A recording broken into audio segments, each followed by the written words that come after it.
çdo punë për me kon e mirë, duhet me kalu përmes imanit.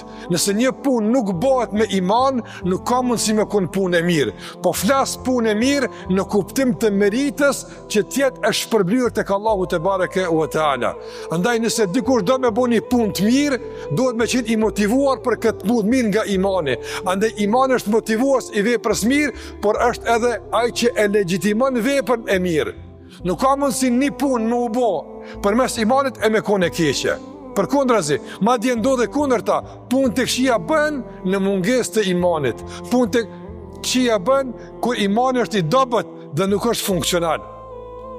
Sa imani është aktiv, sa është imani i gjallë, është funksional, ka edhe vepra të mira. Për këtë arsye Allahu te bareke u teala në Kur'an sa herë na ka thirr, na ka udhëzu për punë mira, këtë e ka bërë përmes imanit. Ja eyyuhalladhina amanu, o ju që keni besuar, u është bërë kjo obligim, largoni nga kjo, kryeni këtë, ndihmoni në këtë, e kështu me radhë.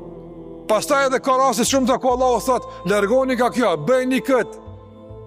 Zbatoni këtë rregull, këtë mësim, in kuntum mu'minin. Nëse jeni mu'min, nëse jeni besimtar, atëherë duhet ta bëni këtë. Në Allahun mbështetuni.